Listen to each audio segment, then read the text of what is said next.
Nos acompaña una mujer que ha llegado a un cargo que es histórico, porque la verdad que en la historia de la provincia del Chubut nunca una mujer había ocupado dentro del Superior Tribunal de Justicia uno de esos ministerios, ¿no? Esos lugares, los jueces como los conoce la gente integrante de la Corte chubutense. Bueno, ustedes saben que se renovó, en realidad la legislatura tuvo un proceso de análisis de nuevos pliegos que se habían enviado. Había 4 vacantes de las 6 que tiene como máximo el Superior Tribunal de Justicia. De esas 4 vacantes, 2 fueron ocupadas por hombres y 2 por mujeres, ¿no? Por primera vez en la historia. Por eso decíamos que esta semana era interesante, ya que ayer fue un nuevo aniversario de este Día Internacional de la Mujer, para hablar, en este caso, con una de esas 2 mujeres que ha llegado a un cargo institucional tan pero tan importante. Estamos hablando de Camila Banfi, la doctora Camila Banfi, ex jefa de fiscales de Comodoro y actual ministra de la Sala Penal del Superior Tribunal. ¿Cómo le va? Buenas noches. ¿Cómo estás? Buenas noches, Pablo. Gracias por invitarme. Bueno, Camila, esta es la manera de encarar la nota, ¿no? Digo, debe ser un orgullo para usted en representación del género femenino haber llegado a este lugar después de tantos años, ¿no? Que era una demanda importante que había. Sí, bueno, primero, además de obviamente un orgullo y sentirme, siempre lo digo, muy honrada con esta posibilidad, por la representación del género, pero también por esto que es importante, que es perseverar en el camino, ¿no? O sea, el camino es siempre importante. A veces estamos en la lucha de una meta y no recorremos el camino. Y a veces a las mujeres nos pasa esto, ¿no? Hay metas complicadas, como por ejemplo integrar el Superior Tribunal, que en 64 años no hubieron mujeres, y bueno, ser una de las primeras mujeres es como una meta importante, pero siempre recorriendo este camino, ¿no? Un camino constructivo, de intentar trabajar con equipos y poner foco en cuestiones que, bueno, que para mí son muy importantes y que tienen que ver siempre con el género y con el acceso a la justicia y la igualdad, ¿no? Camila, ya que habló de este camino, ¿podemos contarlo rápidamente para que la gente que por ahí la ve por primera vez sepa su trayectoria, su recorrido, que por ahí no empezó acá en Chubut, viene de otros lados, pero que tiene todo una trayectoria, sí, que uno después no es casual algunos temas que usted persigue habitualmente, ¿no? Sí, bueno, yo nací en Mendoza, en realidad mi ciudad natal es Mendoza, pero por cuestiones familiares me recibí de abogada en la Universidad de Buenos Aires, estudié en la UBA. Ya desde el inicio de mi carrera yo perfilaba para el derecho penal, o sea, eso siempre fue mi pasión. De hecho me especialicé en derecho penal en la Universidad de Buenos Aires, y fui recorriendo, digamos, la Patagonia porque me gusta mucho, siempre me gustó mucho la tranquilidad de la Patagonia, ¿no? Porque Buenos Aires es una ciudad enorme, con muchas oportunidades, pero también a veces uno piensa en esto, ¿no? En la calidad de vida. Después de vivir en Buenos Aires me mudé a vivir a Bariloche. Ahí empecé como juez de falta en el juzgado de faltas de la ciudad de Bariloche. Aprendí mucho en ese trabajo, fue un trabajo la verdad que muy interesante, o sea, trabajar en un municipio que está en un parque nacional, atravesado por una serie de cuestiones que tienen que ver con todo lo que es la ciudad, ¿no? Fue un gran aprendizaje. Y después, bueno, hace 15 años hasta que juré como ministra, viví en Comodoro Rivadavia y bueno, 13 años trabajé como fiscal, primero funcionario, después fiscal general y bueno, en el último tiempo como fiscal jefe de la ciudad de Comodoro.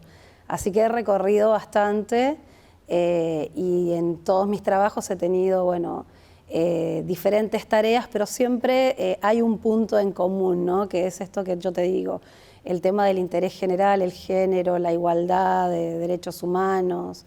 Ese siempre ha sido, digamos, algo que me gusta mucho en mi tarea y bueno, se puede ver, digamos, en mis antecedentes que he realizado ese tipo de trabajos e investigaciones. Bueno, ¿y cómo fue este ingreso, esta adaptación a un cuerpo colegiado? No es sencillo muchas veces tener que tomar decisiones importantísimas entre varios. Bueno, están divididos en salas. ¿Cómo fue ese? Sí, bueno, yo la verdad que tengo que agradecer el plus que me da a mí ser judicial, porque yo ya vengo digamos, de la escuelita judicial y eso es muy importante, o sea, iniciarte en una fiscalía, haber sido funcionario, después jefe, estar en contacto con el gremio de judiciales, o sea, todas esas esas actividades te dan como un plus, ¿no? Entonces, al llegar al superior me sentí realmente muy cómoda con la gente que nos recibió, todos los que integran, que no son los ministros, ¿no? El personal, los que trabajan allí, realmente yo me sentí muy cómoda, o sea, sentí que me hicieron sentir muy, muy bien en este primer tiempo. Y después con los compañeros, bueno, es una tarea de todos los días. Pasaron de ser 2 y que venían digamos, con una tarea titánica, porque realmente llevar un superior entre 2 era algo que parecía bastante difícil. No lo quiero ni mencionar porque me imagino que es difícil. Y en medio de la pandemia. Y en el medio de la pandemia, exacto. Y bueno, ahora somos 6 y somos variados. O sea, ahora hay mujeres, eso también es otro componente, porque las mujeres tenemos una impronta de trabajo, pero me pareció también muy bueno esto de dividirnos en sala por las especialidades. Creo que esté integrado por una sala civil y otra penal, le da un plus en cuanto a la especialidad y a lo que nos podemos abocar los que tenemos especialidad, ¿no?, en el tema. Usted en la sala penal está con el doctor Panisi y Sí, Báez. el presidente es el doctor Alejandro Panisi y el doctor Daniel Báez es el otro integrante. Bueno, ha tenido seguramente ya tenía en la previa ideas y debe tener ahora un primer diagnóstico. ¿Hay mucho para trabajar? Por ejemplo, ustedes hay como una gran expectativa de decir, bueno, a ver, sí, ¿qué le pueden aportar las mujeres, la mirada femenina al superior, ¿no? Sí, bueno, esta semana, o sea, todo lo que fue marzo y sobre todo ayer, el día que se conmemora el Día Internacional de la Mujer, fue un día súper importante porque vino a vernos mucha gente quizás que no conocemos, que yo no conocía y que venían con mucha expectativa, súper emocionadas diciendo, por fin hay mujeres, o sea, no nos conocemos, pero por fin vamos a tener esta posibilidad.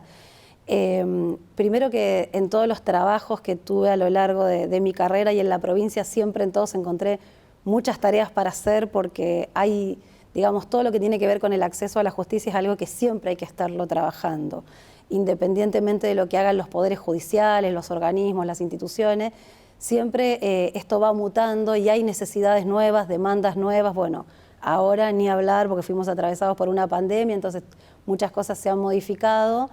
Pero cuando llegué lo primero que hice, bueno, es ponerme, digamos, a disposición y averiguar qué tareas está realizando la Oficina de la Mujer, cómo se está trabajando con un proyecto que yo ya venía trabajando como jefa de fiscales, que tiene que ver con esto del acceso de las mujeres víctimas de violencia a la justicia, la debida diligencia, que digamos que nos indica que todo tiene que ocurrir de manera siempre mucho más rápida de la que en general ocurre.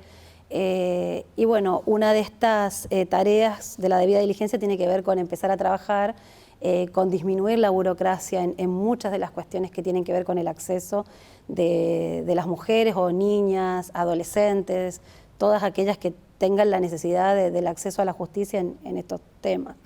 Porque se han implementado, por ejemplo, números telefónicos, hay mecanismos, pero usted dice se podría hacer todavía mucho más rápido. Digo, para traerle un ejemplo concreto. Sí, bueno, en realidad yo cuando me incorporé al Superior Tribunal me trajeron varios proyectos porque en realidad me interesa mucho construir sobre también lo que ya se viene trabajando, ¿no? Hay como esta idea de vengo nuevo y tengo muchas ideas y todo lo que hubo para atrás claro. No está bueno, no era esa mi idea, ¿no? Entonces pedí muchos de los proyectos y hay muchas tareas que ya se iniciaron y que se están haciendo en la Oficina de la Mujer, en la Escuela de Capacitación Judicial, que son proyectos muy buenos, algunos más avanzados, otros embrionarios, y bueno, mirar qué había en el superior respecto de estos temas que me interesan a mí, ¿no? Género, acceso a la justicia, debida diligencia, y miraba lo que se trabajó en el año 2011 y a la fecha, y los avances en todo aspecto han sido muchos, ¿no? O sea, hoy tenemos, qué sé yo, fiscalías temáticas que tienen sus oficinas de violencia de género, delitos contra la integridad sexual, hay comisarías de la mujer, tenemos muchos lugares en el país donde todavía no existen las comisarías de la mujer, pero falta, digamos, como este plus de que hay muchas personas trabajando muy bien y haciendo muchas cosas buenas, pero como en compartimentos estancos, ¿no? Entonces, Me parece que una de las tareas importantes que tiene el superior desde ese lugar, digamos, de trabajo, es juntar estas voluntades de los diferentes juzgados, interfueros, porque es atravesado tanto por cuestiones que tienen que ver con la parte civil como la penal, y bueno, y trabajar en esto, en quizás registros únicos o mayor acceso, acortar los trámites que tienen que hacer las personas que tienen que llegar a hacer estas denuncias. Y bueno, también, por ejemplo, una de las cuestiones que surgió es el tema de salud pública y los cuerpos médicos forenses. Quizás cuestiones que tenemos que volver a revisar porque son protocolos de hace unos años atrás y hoy ya hay mucho trabajo, hay mucho avance y bueno, está bueno trabajarlos, ¿no? Si uno compara a Chubut, usted lo debe hacer porque aparte asiste con otros colegas hacia nivel nacional. A Chubut en esta materia, comparada con el resto del país, ¿cómo podemos decir que está?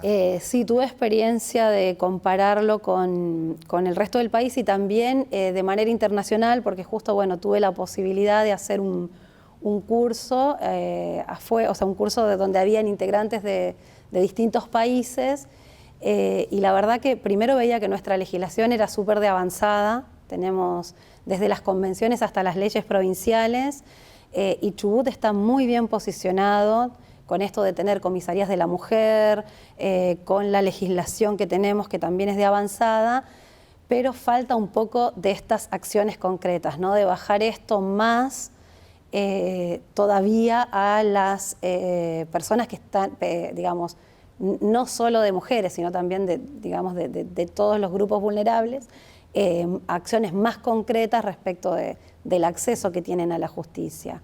Se reclama mucho eso también, ¿no? O sea, ¿cuánto demora el sistema judicial en dar alguna respuesta? ¿Ayuda esto, por ejemplo, que hemos visto de la ley Micaela, de que los agentes públicos se capaciten? Sí, por supuesto. A ver, yo el lunes estuve en un conversatorio donde se trabajaba con, digamos, con otras universidades de afuera y muchas me preguntaban cómo era, por ejemplo, esto del ESI, cómo era lo de la ley de Micaela. Todo lo que tiene que ver con la educación igualitaria es algo que es de mucho impulso y que además es preventivo, ¿no? Ley Micaela deberían tener todos los funcionarios públicos de los distintos poderes, eso es fundamental. Creo que se ha avanzado mucho con eso. La estadística de casos de violencia de género se ha mantenido estable, ha bajado, porque en definitiva nos termina importando eso, es decir que ya llegar a un número cero sería el número ideal. Sí, digamos, creo que eso igual es algo que sí, es algo difícil porque bueno, es un flagelo que hay que combatirlo. Con respecto a las estadísticas me permito un poco citar a mi viejo trabajo porque creo que quienes llevan unas estadísticas buenas son los ministerios públicos fiscales, porque teníamos ahí digamos, en mi trabajo anterior estadísticas sobre casos de violencia de género y de violencia familiar que son diferentes y podíamos saber en definitiva en el sistema Coirón cuántos casos ingresan. Y eso te da una pauta. El problema es que a veces esos casos sencillos que creemos simples, al no ser, digamos, detectados a tiempo, si los minimizamos o no los trabajamos como indicadores de prevención, después tenemos, digamos, violencias mayores o femicidios, y ya cuando llegamos al femicidio fracasó todo el sistema porque en definitiva cuando tiene que intervenir el fiscal en un caso de esta gravedad, es que falló todo lo otro que había, digamos, como dispositivo. Hay que prevenir en la etapa en la que se puede actuar, pero ahí ya estamos hablando de que excede a la responsabilidad del Poder Judicial. Ahí tiene que trabajar todos los poderes en conjunto. Bueno, yo hasta hace un tiempo que me dediqué a estudiar un poco esto de digamos, el género y el poder punitivo, o sea, realmente si soluciona el poder punitivo, lo que tiene que ver con encarcelar al violento, con trabajar, digamos, sobre esto, sobre la persecución penal sobre el violento, y de verdad que no se obtienen muy buenos resultados porque se continúa con la problemática. Entonces, se actúa al final del problema. Exacto. Lo que yo pienso es que sí, por supuesto, que es necesario que intervenga la Fiscalía, que se le dicte una prisión preventiva. O sea, esto es lo que la comunidad espera, que la víctima espera, le da seguridad, puede brindar un relato de manera más segura si su agresor está privado de libertad.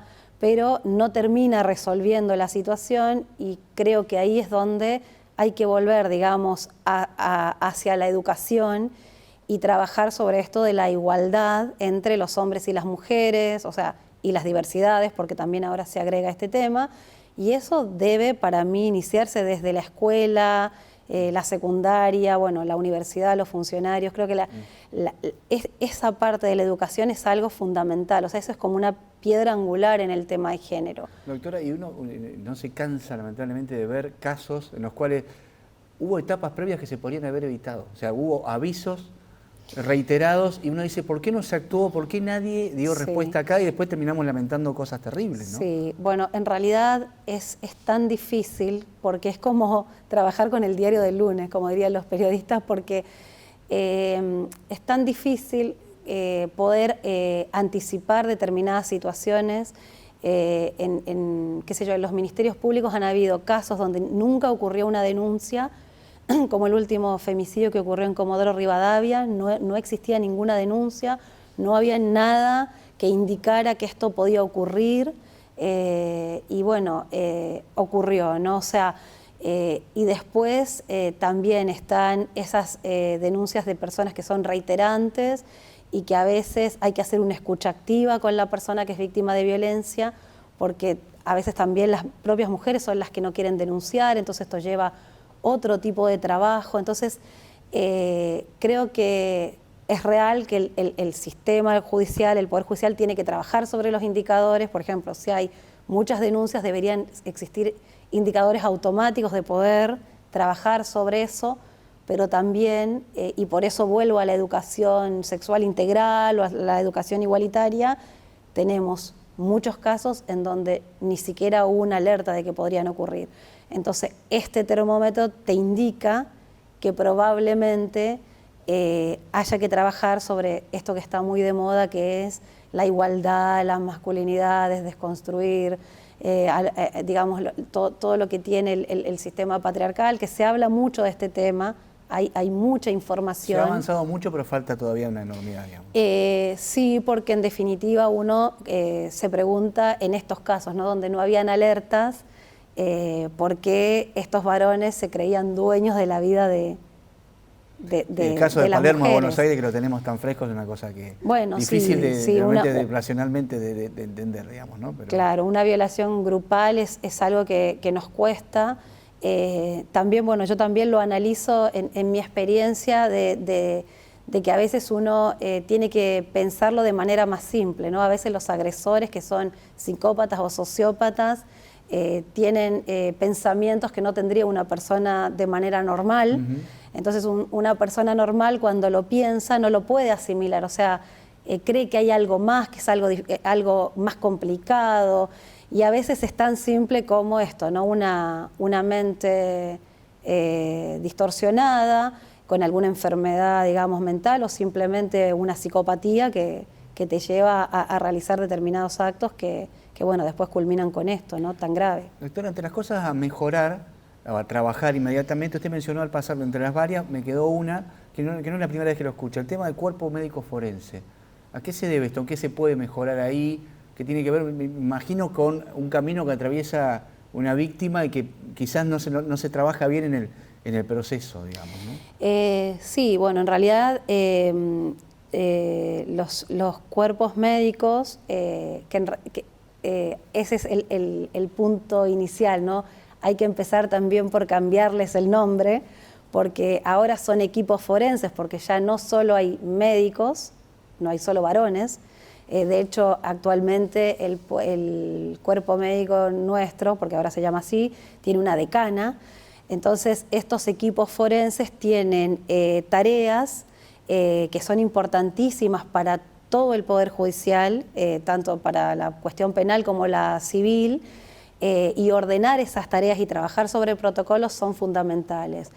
Y sus tareas van desde la realización de una pericia compleja como una autopsia hasta, por ejemplo, realizar una cámara Gesell con un niño o una niña víctima de un abuso. Entonces, el trabajo sobre los cuerpos médicos es, digamos, un inicio importante para poder revisar nuestros protocolos, ver cómo estamos trabajando, en qué tiempo se está llevando adelante la tarea, con qué protocolos se están realizando, por ejemplo, las cámaras Gesell, o cómo se están evaluando las lesiones del tipo legista de mujeres víctimas de violencia, o cuánto tiempo demora el cuerpo médico en atender a una mujer que es víctima de violencia, porque también hay que tener presente que a veces las mujeres recorren el sistema de salud pública y hasta que llegan a ser atendidas por un forense, sus lesiones pueden desaparecer, o el tiempo que lleva que las atiendan no quieren luego denunciar. Entonces, bueno, hay todo un trabajo de debida diligencia también con esto. ¿Cuánto tiempo pasa desde que estas personas van al sistema de salud pública?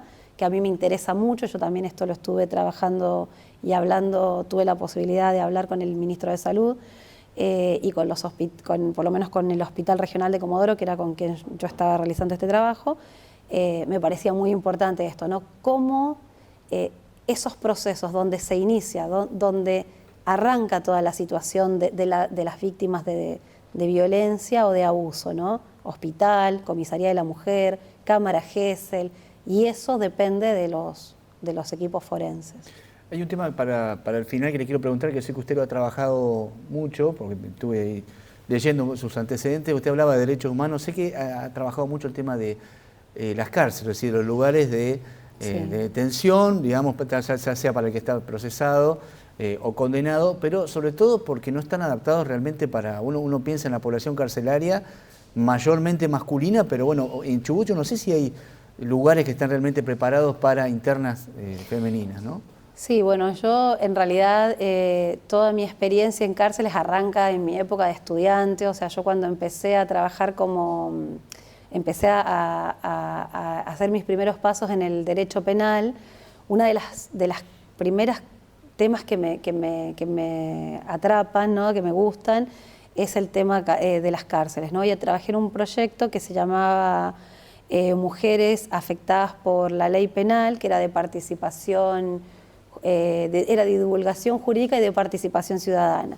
Y este proyecto era en cárceles de mujeres, en las cárceles de Seiza puntualmente, y íbamos como becarias a dar talleres a detenidas en la unidad de Seiza.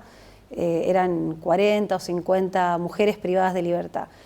Y bueno, en esa época yo era estaba creo que en el primer año de la facultad, y uno va con muchos ideales, ¿no? Cuando uno recién se recibe de la universidad y quiere dedicarse a estos temas de los derechos humanos, uno va con muchos ideales y te encontrás con la realidad de la cárcel. Y en ese proyecto yo aprendí mucho de las mujeres privadas de libertad, porque teníamos talleres, bueno, en esos años, que fue en el año 2004, trabajábamos temas de género, derechos humanos, y eran las propias mujeres las que nos brindaban a nosotros información de cómo era esa realidad, ¿no? Y después, bueno, con el tiempo monitoreaba, porque también en mi trabajo anterior teníamos que ir a monitorear o hacer visitas a los lugares de detención, y bueno, siempre me sensibilizaba mucho esto, ¿no? Cómo están las condiciones, porque en definitiva las cárceles son el reflejo de nuestra sociedad. O sea, todo lo que vamos a tener, todo lo que no nos gusta, todo lo que es lo malo de nuestra sociedad va a estar en las cárceles. Y en mis épocas de fiscal también me pude dar cuenta que hay una delgada línea, ¿no? O sea, no es algo tan imposible que alguien pueda terminar privado de libertad, pero también sabía o me daba cuenta de que hay, digamos, el poder punitivo atrapa a determinados grupos vulnerables, a personas que son mucho más vulnerables, y bueno, dentro del ámbito carcelario esta vulnerabilidad también es mayor. ¿El sistema carcelario de Chubut hoy deja mucho que desear? ¿Todavía hay mucho para trabajar en esto? ¿En las condiciones? A ver, yo lo que siempre planteo y lo he hablado es que todavía existen detenidos en comisarías. Esto realmente sería algo en lo que debemos trabajar fuertemente. O sea, las comisarías no deberían tener detenidos porque se supone que, bueno, la Constitución dice que las cárceles serán sanas y limpias y que los detenidos tienen que tener posibilidades de hacer, qué sé yo, no sé, estudiar, talleres, hacer algo que les permita resocializarse de acuerdo a lo que a lo que establecen nuestras teorías de la pena, pero en definitiva no son eso, ¿no? Entonces es muy difícil que un detenido en una comisaría pueda estudiar o trabajar, o pueda, digamos, tener algún oficio para después reinsertarse en el medio libre. Entonces, pero digo, ¿y si es mujer? ¿Todavía? Y si es mujer es más vulnerable porque lo que tiene que ver con las mujeres privadas de libertad es que hay una serie de cuestiones que te hacen digamos que por solo el hecho de ser mujer te ponen con mayor vulnerabilidad. El periodo, el contacto con tus hijos, la maternidad, la lactancia, qué sé yo, enfermedades propias de la mujer, los controles de salud. En ese trabajo que yo hice inicialmente en cárceles era muy difícil, por ejemplo, que las mujeres puedan ser trasladadas a los hospitales. No estoy hablando de Chubut, esto es en otra provincia, pero bueno, ahí te dabas cuenta de lo que significaba, ¿no?, para una mujer privada de libertad llegar a ser atendida en un ámbito de salud pública con una custodia carcelaria, algunas esposadas a los lugares donde tenían que permanecer en los hospitales. O sea, hay una serie de cuestiones que se vulneran, que no deberían, porque también el condenado ya o condenada le está pagando ya a la sociedad. O sea, el que está cumpliendo una condena ya está pagando a la sociedad por el delito que cometió, ¿no? Entonces, ese trabajo es un trabajo que me parece que es súper importante, ¿no? También porque las mujeres son madres, también tienen hijos y también hay toda una cuestión del impacto de la pena se extiende en su entorno, en su familia, a su entorno, ¿no? Porque el otro día participé de una mesa en una ponencia y una persona, una señora que sabe mucho del tema de cárceles, dijo, bueno, cuando uno va a las cárceles, en el pabellón de hombres hay muchas filas de mujeres porque las mujeres cuidan, van a visitar, acompañan a sus hijos, y en el de las mujeres no hay visitas o hay pocas visitas porque en realidad son las mujeres las que acompañan y cuidan, ¿no? Entonces, y el rol, ¿no? Este rol de, los italianos la llaman la donna criminale, ¿no? Como que la mujer no puede tampoco delinquir. Y en este rol estereotipado, ¿no?, de la buena madre de familia, la mujer que está en su casa. Entonces, bueno, delinquir es algo para la mujer todavía más estigmatizante.